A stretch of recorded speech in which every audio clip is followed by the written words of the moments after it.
Hello YouTube, this is Morgan, Airspeed Prime here at my next Korra news update video. This one's going to be my first San Diego Comic Con coverage news video.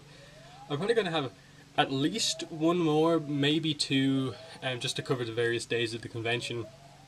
But yeah, obviously there's big news to talk about that have come, not like in relation to Comic Con, but it seems to have just happened at the time in the lead up to Comic Con, and that is the big one. And that is, of course, that Korra is no longer going to air on TV. It's instead going to move to being released digitally every week.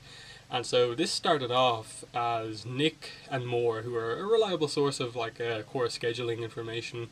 We usually get episode titles and dates from them, a lot of the time descriptions. So they're very accurate most of the time. And so what happened was that they took away the fact that episode 9 was airing today, basically. So just 8 would air today. And then they completely took off episode 10, 11, 12, and 13 from the scheduling. So everyone, because they're so reliable, was like, has Korra just been cancelled or, put on hiatus for a while or something like that? Because that's what it really looked like, just based on the, lack of information. Mike and Brian came out a couple hours later and said, Korra's not cancelled, we'll talk more about this at San Diego Comic Con. Looks like we're moving to digital release, and we didn't get much more details other than that. Korra Nation then posted a post up and basically explained the situation, that Korra's no longer going to air on TV. Tonight's episode 8, The Terror Within, is going to be the last episode of Korra to air on TV, at least for Book 3. We don't know what the Book 4 plans are. We assume it'll remain the same as this digital release. But that after this, episode 9, 10, 11, 12, and 13 will be released digitally weekly starting next week. So August 1st is obviously next Friday. That's when they release episode 9. And so on and so on.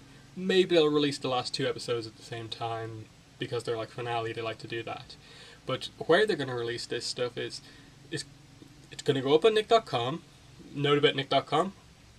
They have actually put up the first 5 episodes up on Nick.com, which is the first time they've done that this season. I assume 6 and 7 will come soonish, and they'll continue to upload those as we go along as well. So that's really cool. They're going to go up on the Nickelodeon app. They're going to be available on Amazon, Hulu, Xbox, and Google Play. No mention of iTunes, but I assume that may be sorted out at a later point. Obviously there's been some issues with iTunes and Korra. I'm not sure what the situation is, but it'll happen either way. Korra's moving away from TV onto digital release, and we'll get more information about this at the panel later on today, the Korra panel. But that's what we know so far, starting next week. So that's interesting. Now we don't know a schedule. Is it going to be midnight, the Thursday going into Friday that these are going to go up, or are they going to literally at Korra's usual airing time upload the episodes or something like that? I'm not sure. Now, is this a good move? Is this a bad move? Are Nick idiots for doing this? I don't really know. It's clear to see the ratings were down on last season and of course Book 1, and they made a move in reaction to that, I think. They also made a move in reaction to the severe backlash from the fans about the fact that they were horribly doing the way that they were uploading these episodes. They were delayed by 3 weeks before they went up on anywhere to buy. They didn't go up on Nick.com. They were advertising the fact that you can't see these online, and now they've switched to online only. It's the biggest 180 I've ever seen, and especially it happened right in the middle of the book. It seems really weird.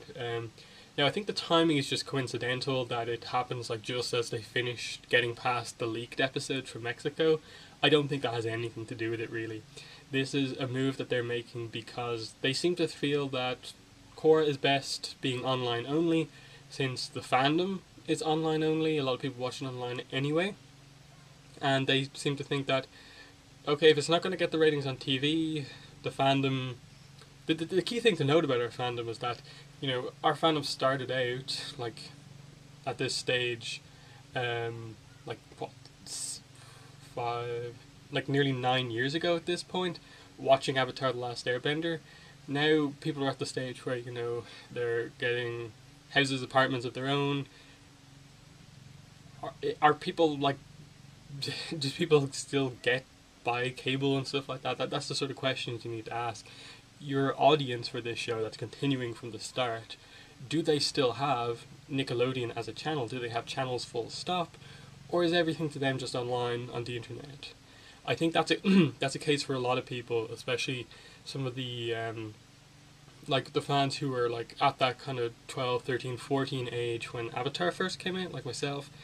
Um, like how are they dealing with it? Like as well as that, you know, keep in mind our fandom is very international.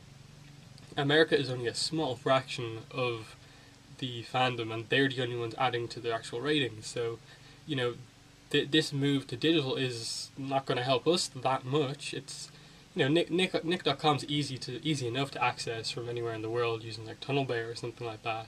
But he's kind of still, you wonder what the whole situation is. But as I was saying, things I think are just gradually moving away from TV and moving on to digital. That's natural. I think live sports perhaps is maybe the only thing that's really going to be full on TV focused. You have stuff like HBO Go, the WWE Network that they recently launched, UFC have their Fight Pass set up, and you have Netflix and all this other sort of stuff. Everything's becoming more and more digital focused.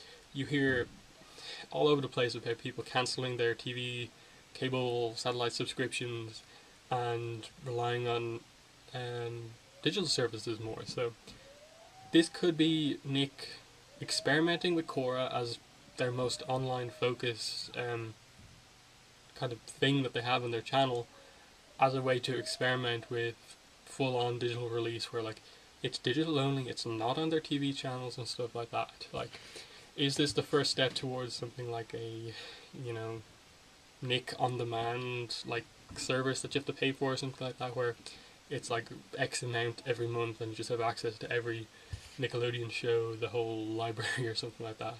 That'd be interesting if they had like all the retro shows as well as some of the newer ones. But who knows? That's just complete speculation. Right now, Korra has just gone digital. And yes, that's bad for, you know, everyone involved pretty much, just because it shows a little bit of lack of respect to Mike and Brian, the fandom, the show Avatar and Korra as a whole, just in general, you know, that you're taking it off TV where it's been for so long, since 2005. But on the other hand, this could be a successful move. Digital does seem to be the way our fandom is, and it seems to be the way to go. It's not going to suit everyone, and that, you know, not everyone has the best internet connection, all that sort of stuff. But overall, I think our fandom is super online focused, and the amount of people who say they don't have Nickelodeon, have to watch live streams. Again, international users, again, as I said, they have to watch live streams to watch the episode. I have to, because I'm not from America, and stuff like that. You know, I have to buy the American DVDs because we're so far behind. Book 2 hasn't even aired over here. Yeah, here I am. You know, it hasn't even aired over here, and I have the DVD. But yeah, so that's all there is right now, I think, to say about that. So for the rest of this video, I'm going to talk about Comic-Con and what's happened so far and what's still to come. So basically, Comic-Con, we've just had the preview night so far. This is really the first full-on day of the convention, Friday. This is also going to be the day when the Korra panel is, as well as some other little events like signings and stuff like that. There's a Korra video game party thing tomorrow, which should be interesting. And I think there's some Dark Horse panels and other signings the day after that. But yeah, the primary thing I want to talk about here is what's obviously happened so far. Preview night is mainly all about merchandise, what's available, what's on show, and that's what I'm going to talk about right now. So, first of all, the stuff that was on show, but not actually available for purchase because it doesn't have a price or a release date just yet. This was actually some pretty cool stuff, even though it was very low in number. First up, we have a new Naga plush. It's apparently available in sitting and standing versions. I think it has a November this year release date, so it wasn't available at the convention, as I said. Here's a picture.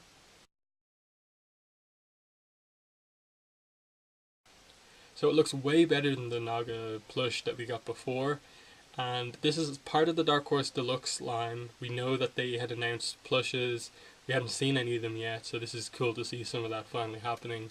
I look forward to see what other plushes they do throughout the series. Another Appa plush that's easier to get would be nice to see. The other thing that was on show but not available for purchase was this amazing statue of Avatar Aang. It's the Avatar Aang memorial statue on the island from Korra. You can see a picture of it here. So as you can see, it looks really cool. Again, part of the Dark Horse Deluxe line. They announced there's going to be statues and figurines, maybe action figures. We haven't seen any of them yet, but here's our first statue. I like the decision on this one. It's Aang. It's a recognizable character. It's a very recognizable location from Korra, so I think it targets both audiences, Korra fans and Avatar fans. So it's a really cool thing. The detail looks amazing from the pictures we've seen. No price yet, no release date yet, so this could be a while off just yet. But in terms of my guess, my little knowledge of statues, no way this thing is costing anywhere. This has to be above $100, I think. Probably closer to 200. It could potentially even be more, depending on what it's made of, the amount of time that went into developing it, and stuff like that. But yeah, it looks really cool. Now onto the stuff that was actually available for purchase. The main new thing was this kind of a print/portrait of the Katang family. Now we saw this in book 2, but now it's available for purchase. So you can see the picture here.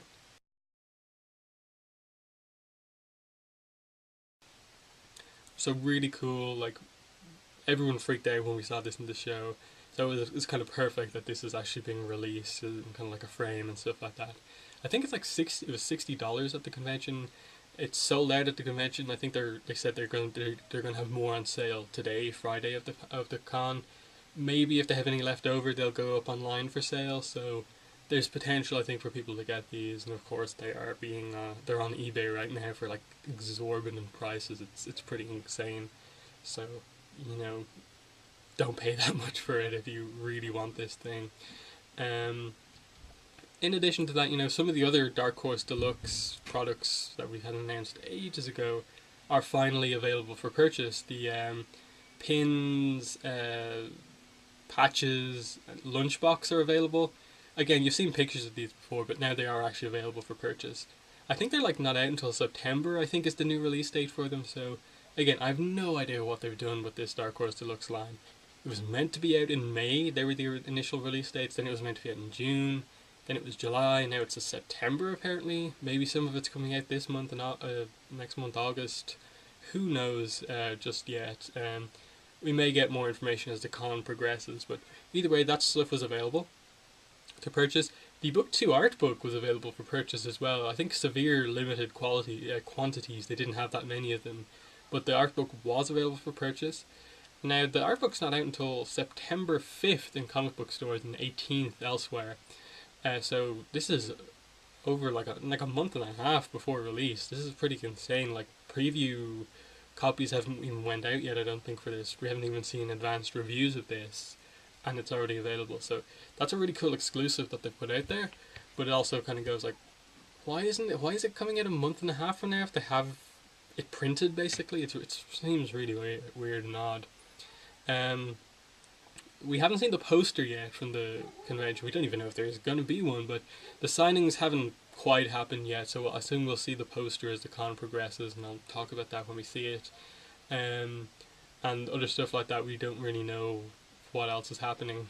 Other than that, we've heard reports, people are already lining up to get into the panel, the famous line to get into it, people camping out overnight, because that's what you have to do to get into these panels. And you have to put a lot of time into, first of all, getting to the convention, getting tickets. It's like a month of like waiting around and all these kind of preview lines just to get tickets for the convention, and then you have to spend basically a whole day waiting in line to get into a 1 hour panel. It's pretty insane, what shows the dedication that our fandom has. But that's mainly all that's happened at Comic-Con.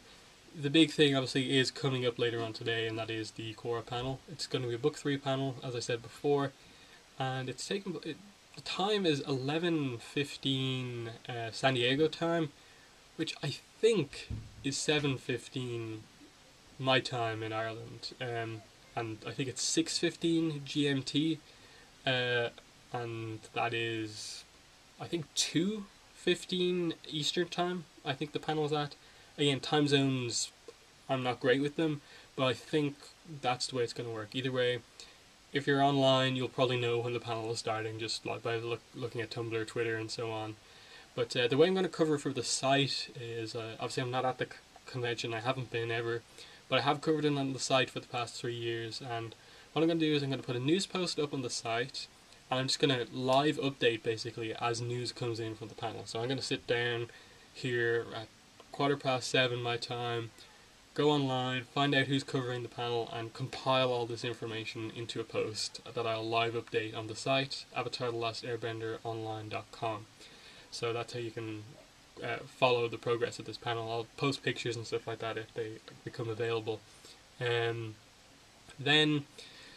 Saturday we will be reviewing on the podcast, Avatar Online Podcast, Episode 8, The Terror Within. Our schedule's changed a bit. Obviously we were expecting 8 and 9. So on Sunday, instead of the Episode 9 review, which we obviously won't have seen Episode 9, we're going to do a San Diego Comic Con special where we just discuss Comic Con between us for a while. It will be a really long show, but we'll focus completely on Comic Con and of course the Korra going digital news, while the Saturday show focuses more or less completely on the episode. So that's what's coming up.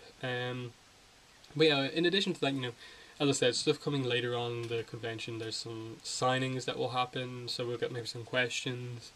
There's some other, I think there's voice acting sessions or something like that where people get to voice a scene of the show. I doubt we'll get any news from that. There's the fan panel, which I think is happening on Saturday. Again, maybe we'll get a few little bits of information, but primarily that's more about, you're there at the panel, you attend, you get to see some of the guests that they get at the panel. There's rarely any news that really comes out of that. But then the video game party thing that goes on for 3 hours seems really cool. They've announced that there will be, you'll basically, if you attend this party, you'll get to play the game. There'll be demos there for people to play. The cover of the video game has been revealed. I'll put a picture in here.